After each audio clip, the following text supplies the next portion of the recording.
None of us are excellent at what we do, but I hope we are all working on the never-ending journey toward excellence.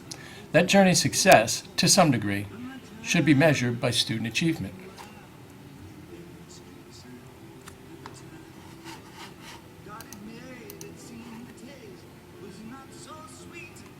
I heard this quote at a workshop this summer.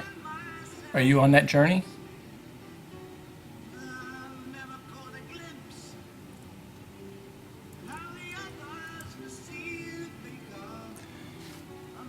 Whether you've been teaching for 5, 10, 15 years or more, there may always be a more effective way to do it, particularly with our changing world and student. I heard someone say last year, I've been teaching reading for 20 years. What do I need this workshop for? I hope that's not what my children's doctor is saying.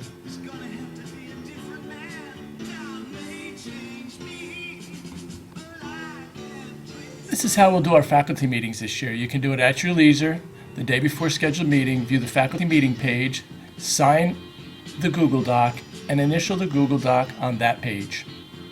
Face-to-face meetings will be devoted to our PLCs, which we'll discuss later. Our faculty website also has a page with district policies that state statute mandates you receive on an annual basis.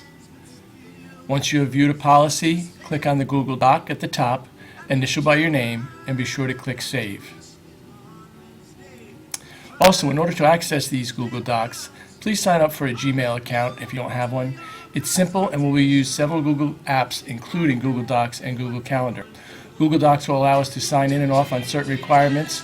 It will also allow for collaboration, and we will use Google Calendar for the computer lab sign-up.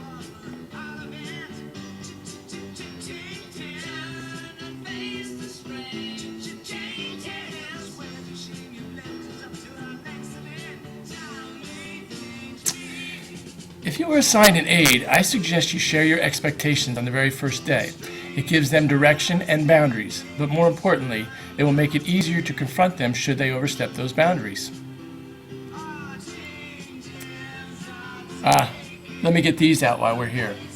Cell phones should be invisible and thus used during lunch or prep. Recess is provided for every class, therefore classes should not be outside for this purpose other than your scheduled time. After May, this will be negotiable. Sign-in in the morning is required for everyone. CUSAC, still no refrigerators or coffee makers in classrooms.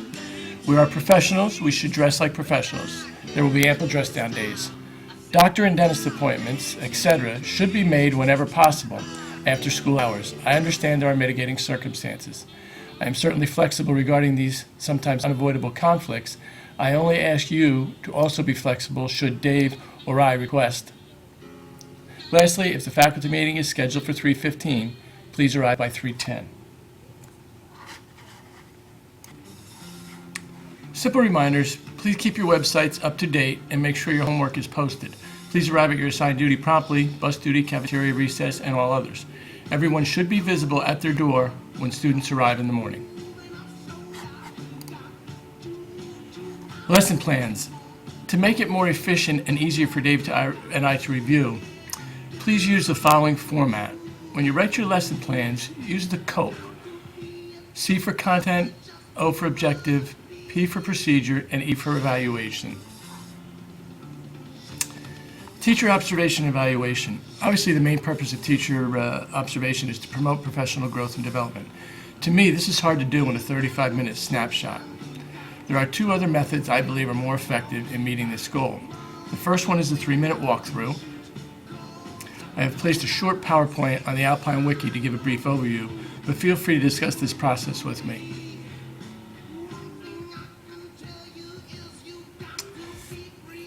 The other method is through the district's alternative assessment process. In the past, at MAS, we determined a building-wide goal or initiative and focused on that particular goal throughout the year.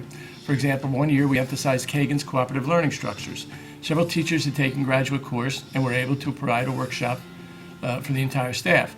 I believe that when you have a particular goal and it is common among other colleagues, your chances of growth professionally are increased versus a 35-minute snapshot followed by feedback and/or suggestions.